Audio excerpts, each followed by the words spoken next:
On the plane, Nick was horrified to find his fingernails rapidly turning black, which he realized was a sign of oxygen deprivation. Before he can react, the water bottle in his hand quickly compresses and the water on the table shakes violently. The stewardess also sensed something was wrong. She quickly sat down and called on the passengers to fasten their seatbelts as well. However, it was too late. Soon, the airplane was hit by a strong air current, and all the water in the cups was ejected. Some of the passengers were sucked into the air, and the plane shook so violently that the luggage fell off the shelves. Passengers were so panicked that they could only hold on to the armrests of their seats, silently praying that they would be safe. Not a moment later, the air pressure in the cabin reached a critical point. The captain rushed to wear an oxygen mask. The oxygen masks in the cabin have also come off. The crowd put them on. What everyone does not know is that there is a girl trapped in the toilet, but the violent bumps lead to the door she could not open. She tried again and again, but to no avail. When she managed to open the door, she passed out from lack of oxygen. However, not long after, the pressure inside the cabin dropped and returned to normal.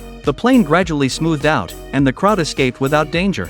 In order to calm the passengers, the captain of the first time threw the radio to say the reason. The aircraft just encountered strong air currents, resulting in the cabin of a gasket damage, which led to the loss of pressure at high altitude. But the crew has already done emergency measures. The next step will be to reduce the altitude of the aircraft. The captain let the passengers do not worry about it too much. At this time, the stewardess has also found the girl who fainted to death in the toilet, so frightened that she rushed to put on an oxygen mask for her. Luckily, the girl was not deprived of oxygen for a long time, and finally woke up after continuous oxygen intake. People all thought that this disaster had come to an end, but they didn't know that the weirdness would come from this moment on.